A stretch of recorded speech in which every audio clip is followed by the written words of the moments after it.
A paz do Senhor, meus irmãos, seja muito bem-vindo ao Papo com Deus. O nosso intuito hoje é guiar você por esse novo estudo que está incrível, o escândalo da cruz. Vamos entender no tempo de Cristo por que os judeus ficaram escandalizados e por que os gregos também ficaram escandalizados. Vamos trazer esse contexto para os nossos dias e vamos entender por que o homem moderno fica escandalizado com a cruz de Cristo.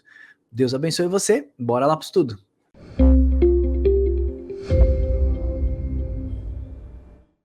Seja bem-vindo, Wilber. Vamos fazer esse estudo, mostrar lá no tempo de Cristo porque a cruz causou tanto escândalo para os judeus e para os gregos e para o homem moderno, porque ela ainda causa muito escândalo, não é isso?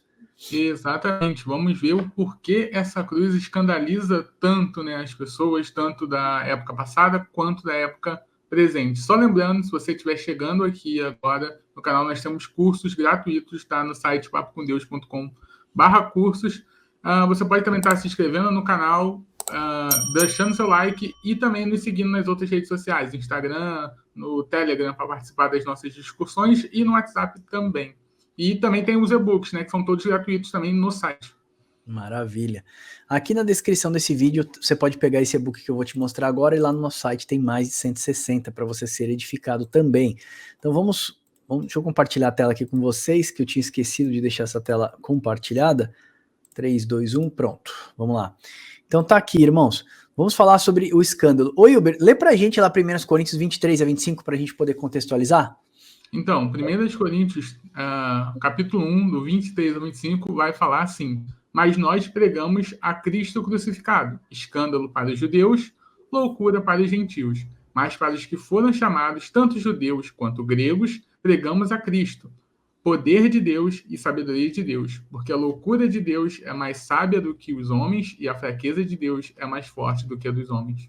Maravilha. Eu quero começar agradecendo ao irmão Wesleyano Barbosa, que faz lá o nosso Instagram e é o nosso parceiro de estudo aí também. Então, esses textos e pesquisas foram cedidos pelo irmão Wesleyano, que meditou essa semana para nos ajudar aí e criar esse estudo maravilhoso.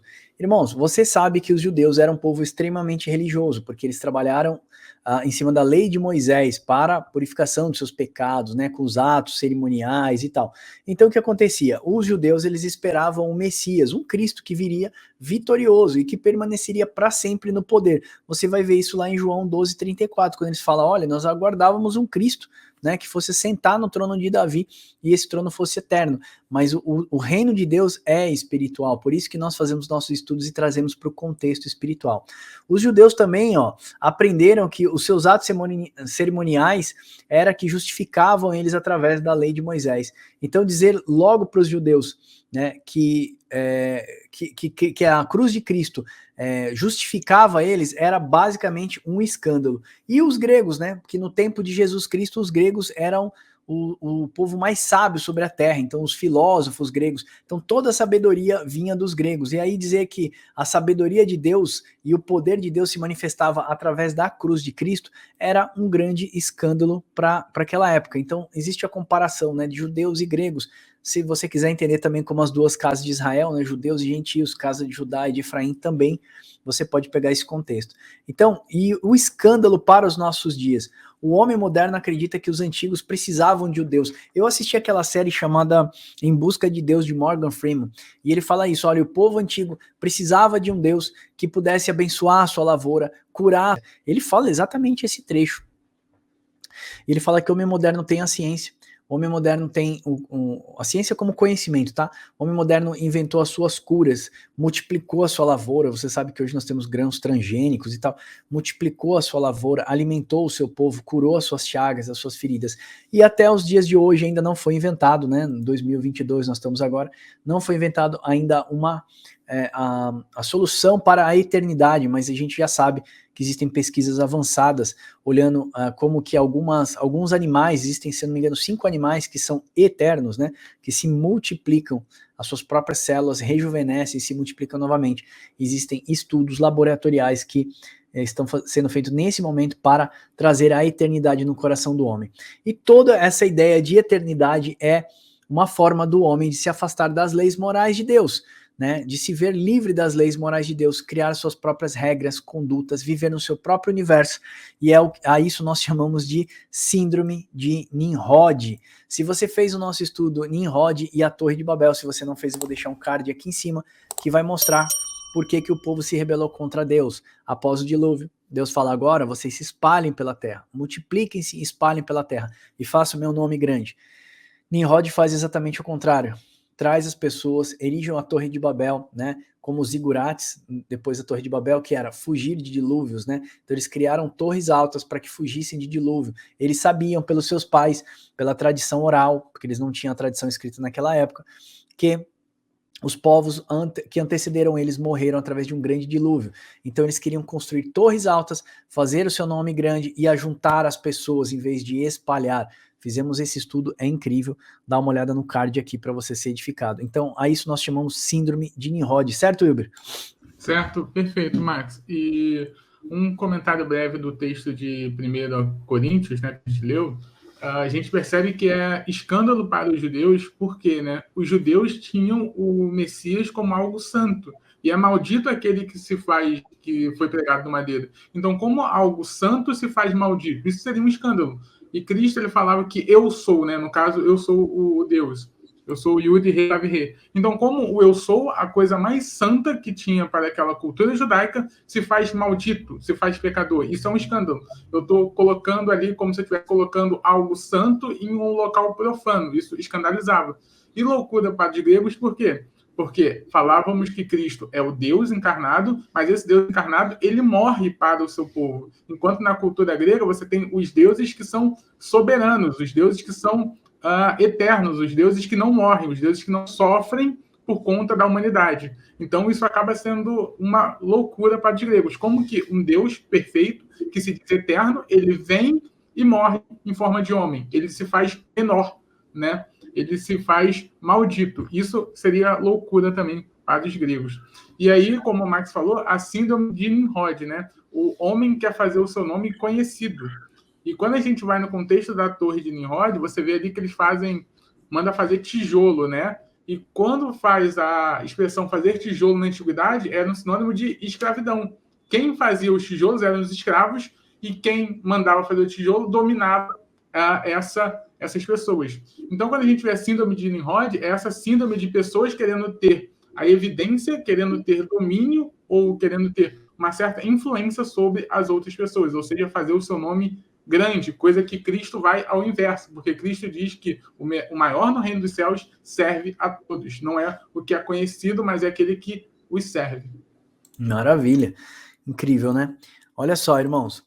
Então, vamos pular aqui, ó. Eu até numerei, ó, ponto 1, ponto 2, aqui a gente vai saltar para o 3.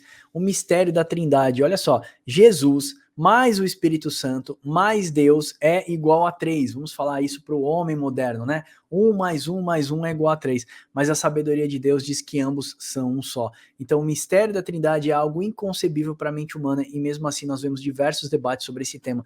Por que eu fiz um parênteses para falar aqui da Trindade? Porque essa é a sabedoria humana. A gente vê eternos debates, tanto pela internet, né, de teólogos e tal, quanto em algumas conferências tentando distinguir o mistério da Trindade. Olha, Deus envia o Filho para testificar a respeito dele, e aí Cristo vem e fala, eu testifico a respeito do Pai, né, para que vocês creiam. Aí Jesus vai subir ao Pai e fala, agora eu vou enviar aquele que testifica a respeito de mim.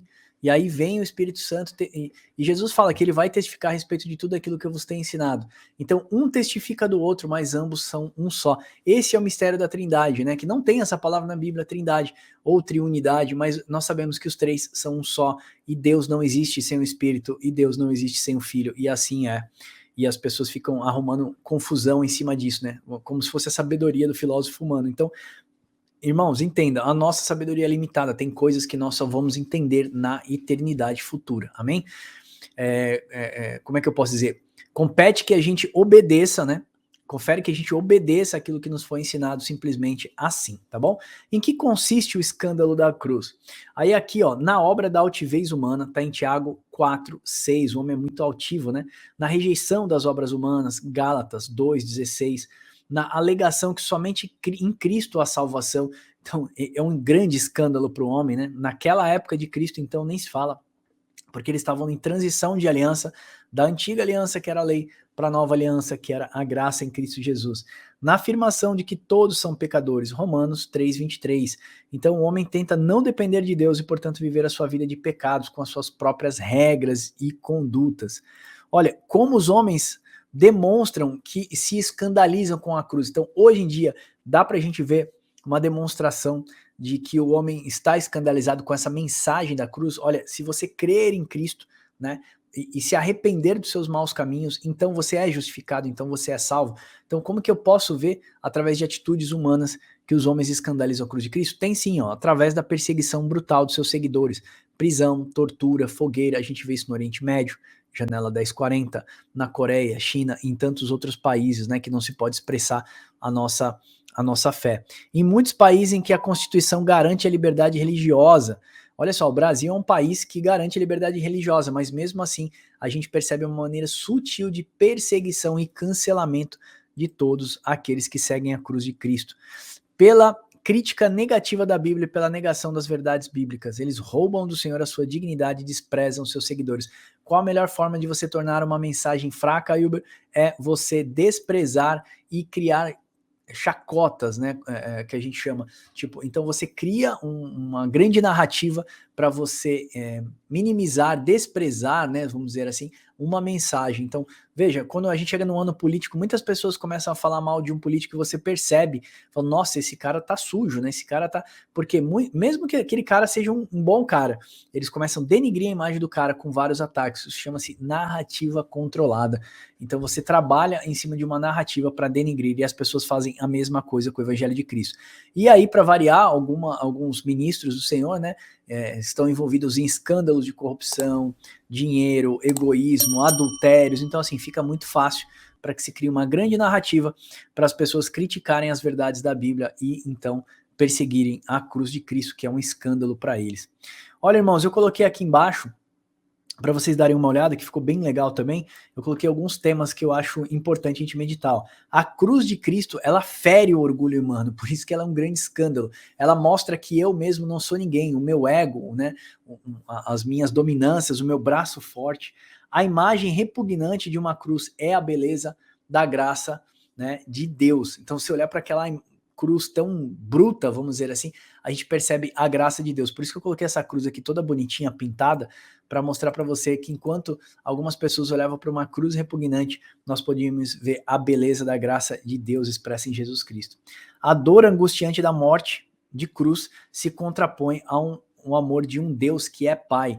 Então a gente pode saber que naquela cruz morria uma pessoa, mas ao mesmo tempo a gente percebia que Deus, através da cruz, expressava o seu maior amor sobre a humanidade. A cruz faz com que ricos e pobres acessem a vida eterna pelo mesmo caminho. Tanto rico, pobre, grego, né, judeu, não, estrangeiro, todos vão entrar pelo mesmo caminho. A cruz destrói os nossos atos de justiça e faz a justiça de Deus resplandecer em Cristo. Isso é lindo, né? Não é pelo meu mérito, mas pelo mérito de Cristo. A cruz é o espelho do homem, através dela nós vemos as nossas vergonhas e pecados, e é por isso que eu destaquei aqui embaixo, a cruz é um espelho que mostra as nossas vergonhas. Eu falei isso no estudo Gigantes, né? A cruz, na verdade, deveria ser um grande espelho, que quando a gente olhasse para ela, refletisse aquilo que verdadeiramente nós somos. Então, quando a gente olha para o nosso espelho, a gente vê se nosso cabelo tá bonito, a barba do Wilber que tá grande, entendeu? A gente consegue ver algumas coisas. E quando a gente olha para a cruz, ela tem que representar, na verdade, tudo aquilo que envergonha a Deus, o nome do Senhor envergonha a minha vida, né? Porque foi através da cruz, né? Foi ela que levou, através dos meus pecados, é que levaram Jesus para aquela cruz. Certo, Wilber? Certo, perfeito, Max. E como você falou, bem colocado, essa questão da narrativa, a gente vê como a sociedade atual ela é o oposto da cruz de Cristo. Porque eu estou numa sociedade onde eu entendo que o meu ponto de ápice, né, da minha vida é o meu recurso financeiro, é o meu consumo, onde as pessoas que consomem são superiores às pessoas que não consomem tanto. Então você tem ali um consumismo. Enquanto no Evangelho é diferente. Eu não tenho que consumir muito, mas eu tenho que dividir o pouco que eu tenho com o meu irmão. Então você tem ali um contraponto com a sociedade de hoje, no qual você tem um valor por quantas coisas materiais que você tem. O Evangelho é ao contrário disso. Você também tem na questão da sociedade atual, você vê que você é abençoado, ou tem essa ideia de você ser abençoado por Deus, conforme as suas riquezas no mundo. O evangelho, a cruz de Cristo, já mostra isso diferente. A cruz de Cristo, ela faz essa desassociação. Você é rico, você é pobre, você pode encontrar descanso e vida eterna em um Deus. E a nossa sociedade valoriza muito o material, né? Aqueles que têm um pouco mais de recurso material são pessoas que estão ali mais abençoadas ou mais próximas a Deus, coisa que isso vai contra a ótica e a visão da cruz. Aplicação prática para os nossos dias, irmãos. Vamos lá. A cruz de Cristo é escândalo ainda para os nossos dias. Nós precisamos olhar para a cruz, entender o grande amor de Deus expresso através dela, resplandecendo a graça, né, e a luz de Cristo através dela, entendendo que não são pelos nossos atos de justiça, mas por aquilo que Cristo fez. Entender que essa mesma cruz foi a cruz que Cristo disse assim, ó, toma a sua cruz e me siga, ou seja, sinônimo de arrependimento. Arrependa-se dos seus pecados, crucifique o seu eu todos os dias, por isso que eu coloquei aqui o ponto que a cruz fere o orgulho humano. Eu preciso minimizar o meu eu para que Cristo resplandeça em mim, viver a vida do Filho de Deus, olhar para a cruz e entender que ela tem que ser, na verdade, o meu grande parceiro, né, Hilber? Eu preciso andar com essa cruz todos os dias, carregando ela, crucificado nela, para que Deus possa resplandecer através de mim, né? Como o Tiago disse, né? Mostra a tua fé que eu te mostro as minhas obras. Então nós precisamos ter frutos, gerar frutos verdadeiramente de arrependido. Então a cruz precisa ser para nós um grande parceiro, né? Escândalo para o mundo, quando eles olham e falam, poxa, ele não faz as suas vontades, sabe? Ele é uma pessoa separada, essa pessoa é uma religiosa. Não se preocupe com isso, irmão, se preocupe se você está sendo parceiro da cruz de Cristo, se você anda com a cruz de Cristo todos os dias, porque ela é escândalo para esse mundo. Foi escândalo para os judeus, foi escândalo para o grego, e ela é escândalo para o homem moderno. Amém? Eu espero que esse vídeo tenha te abençoado. Eu vou deixar o link aqui na descrição para você baixar esse e-book, lá no nosso site, papocomdeus.com.br/estudo. Você pode baixar mais de 160 e-books como esse, e eu espero ver você no próximo estudo. Amém? Deus abençoe vocês, e até o próximo Papo com Deus.